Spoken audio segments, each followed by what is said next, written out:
is on the Kenya shillings 14.5 billion currency printing tender by the Central Bank of Kenya. Mr. Speaker, sir, I rise pursuant to Standing Order 53.1 to seek a statement from the Standing Committee on Finance and Budget on a matter of national concern regarding the award of a Kenya shillings 14.5 billion tender by the Central Bank of Kenya, CBK, to the German firm Giesecke Devrient for printing Kenya's new generation currency.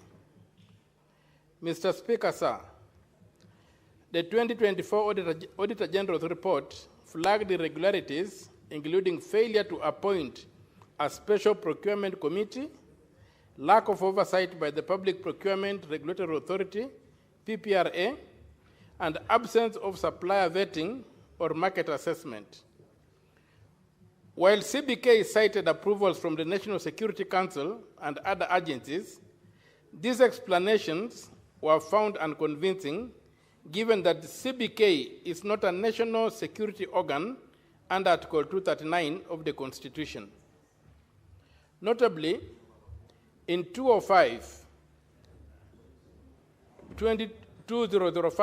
an open tender for currency printing saved costs when it was awarded competitively to De La Rue over Giesecke and Devrient, yet in this case, CBK single-sourced the latter at a higher cost.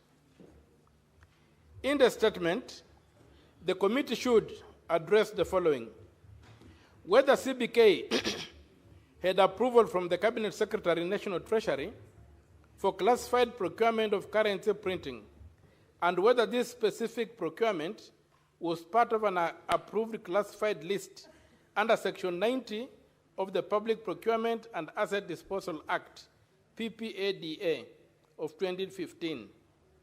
2, whether CBK complied with Regulation 84 of the Public Procurement Regulations 2020, including submission of the justification of the use of classified procurement, itemized lists and estimated costs, and selected procurement methods, and whether a special procurement committee was duly appointed.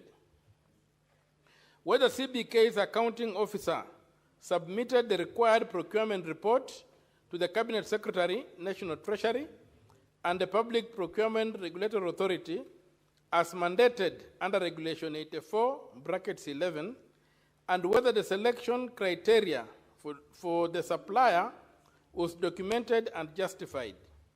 4, whether the procurement method used violated Section 90(8) of the Public Procurement and Asset Disposal Act by improperly classifying the tender and by passing open competition without valid grounds of urgency or national security. 5, analysis of the 2005 and the 2025 currency printing tenders in terms of value for money, transparency, and competitiveness, including a breakdown of the 2025 contract value and how it compares to past pricing. 6, appropriate actions to ensure accountability, prevent future misuse of classified procurement procedures, and safeguard the integrity of Kenya's procurement framework, especially where large public resources are involved. Senator Andrew Omtata, MP, Senator from Busia. The second statement is on the delayed upgrading to pavement standard and performance-based maintenance of the 3-kilometer Benga Koboit Papa Primary School Road in Teso Central Sub-County, Busia County.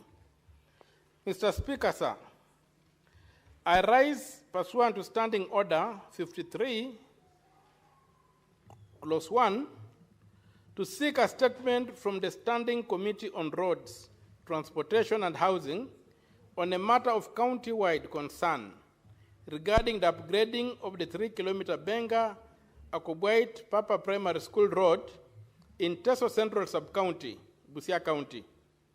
This road forms part of the larger 22-kilometer Mungatsi, Benga, Akobwait, Kwangamor, Kotur, Kapina, Kocholia corridor, classified as County Road F90291.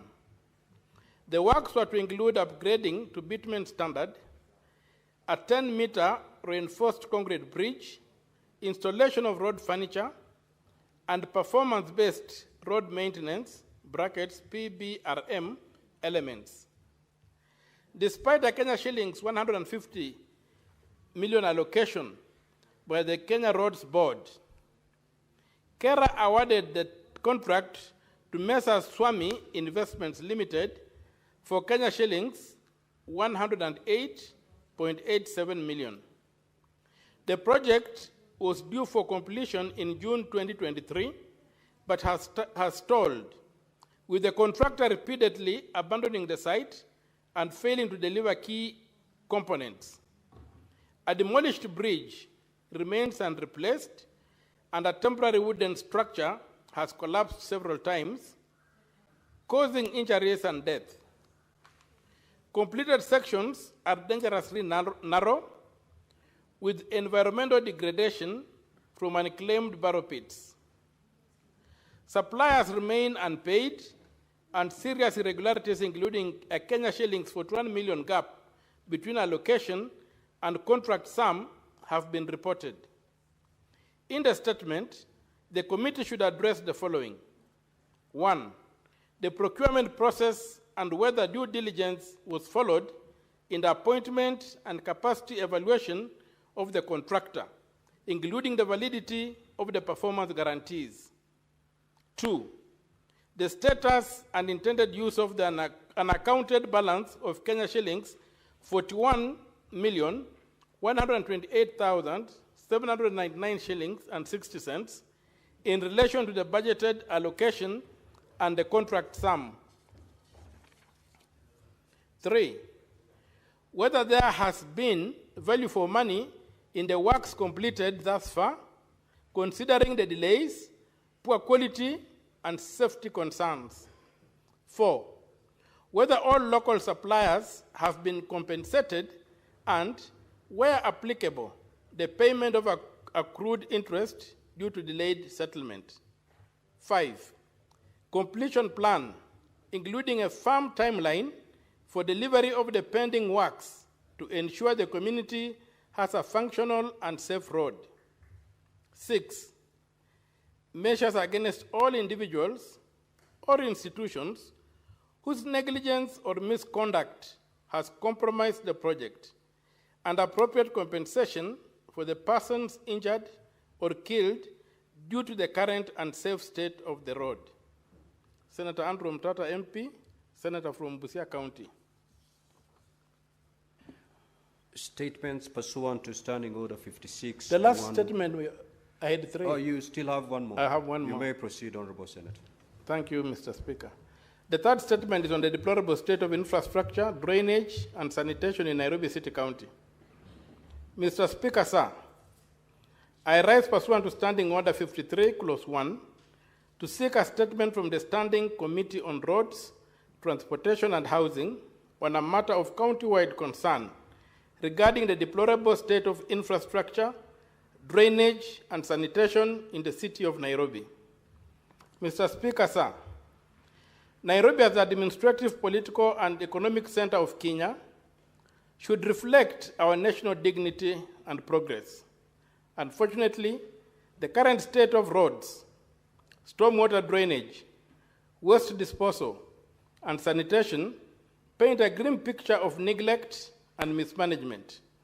The city suffers from poor waste collection, blocked drains, frequent flooding, and open sewers, compromising public health, disrupting businesses, and damaging Kenya's image. This alarming situation has exposed residents, school-going children, and city visitors to daily risks, with increasing accidents, property losses, and health concerns. In the statement, the committee should address the following: the current conditions of Nairobi's sanitation, drainage, and sewage systems, including the reasons for their persistent failure, especially during the rainy season.